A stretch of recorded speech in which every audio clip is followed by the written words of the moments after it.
from Achieving Balance Kinesiology. Today's little tip is about hydration, making sure that we are very well hydrated, that not only our biological function is optimal level, but also our energy. We want to make sure that our hydration is important on every day, but especially when we have just had a balance, about to have a balance, kinesiology balance, when we're really focused on the goal that we've been balancing towards, and also for our kids with learning and being hydrated within the classroom. I know, and I often see lots of little learners that come in and they talk about not drinking any water because they're either too fearful or it's inconvenient to go to the toilet during the school hours.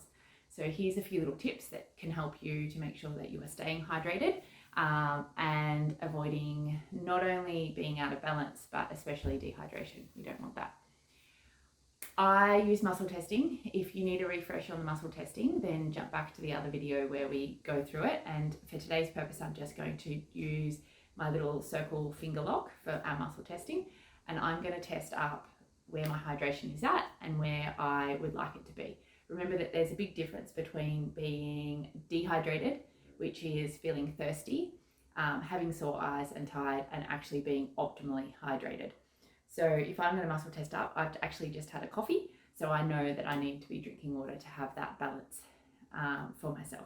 So I'm going to test up hydration, and I'm showing a stress for hydration. So at this point in time, being hydrated in my body is a stress. So if I was to get a glass of water, so 1 glass of water, and I've got that in front of me, and I'm just testing, that glass of water is making my finger lock nice and strong. Now, I might need more than one of those glasses of water. So I might say for optimal hydration, 1, 2. So I've unlocked at 2. So for optimal hydration, I need 1. Okay, so I would be drinking that water.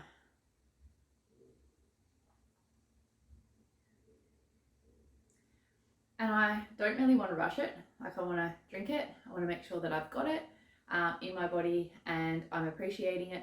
Remember that water has the energy that it is. I have beautiful filtered water in the clinic and also for my kids, especially in their drink bottles for school, making sure I've got one child that's not allowed to have a glass drink bottle at school, but we've got appropriate drink bottles that they're not tainted and the water stays nice and pure. I could also test what temperature that water needs to be. Sometimes when we're dehydrated, having it at a warmer temperature is better. Sometimes when we're hot, having a cooler temperature. I know that personally I test up to have it at room temperature, and I drink mostly from the water fountain down in the studio when I'm at home. However, I have kids that prefer the water to be out of the fridge, and we have a fluoride and water filter that filters through our fridge as well. Now, just putting that water aside for a second, I might be testing up what would be the most optimum time of the day for me to actually drink water.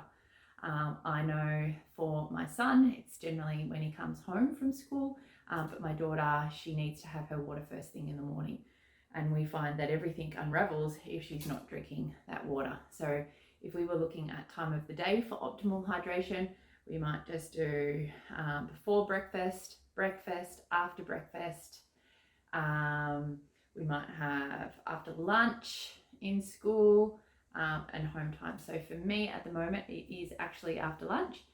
So I'm going to wait that 20 minutes for my food to digest before I go and guzzle down my water, remembering that I don't want to actually dilute my digestive enzymes when I am focusing on my hydration. Ideally, the first thing in the morning, you should be able to do 2 big size glasses of water.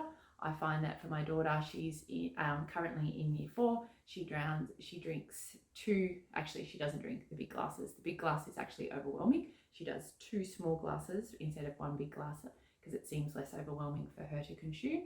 And then she'll go to the toilet before she goes to school, and she'll have enough of that hydration and it will be absorbed within her body that will last her until lunchtime. And then she'll have lots of water again during the lunch process at school, and she won't need to go to the toilet again until after school. And her body's adapted that, and then afterwards she'll be drinking lots of water and going to the toilet when she's home and feeling safe. Remember that there's a lot of emotions that go with our meridians and our organs, And as kids and learning, and even as adults and balancers, we need to get that right. But essentially,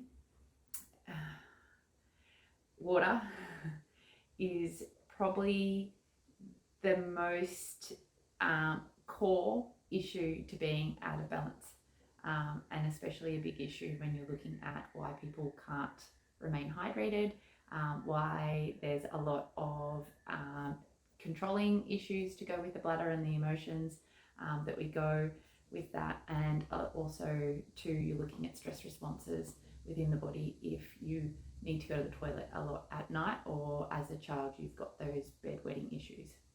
If any of those things are things that you're more keen to express, then I highly recommend you have a balance or booking for a balance with a kinesiologist closest to you.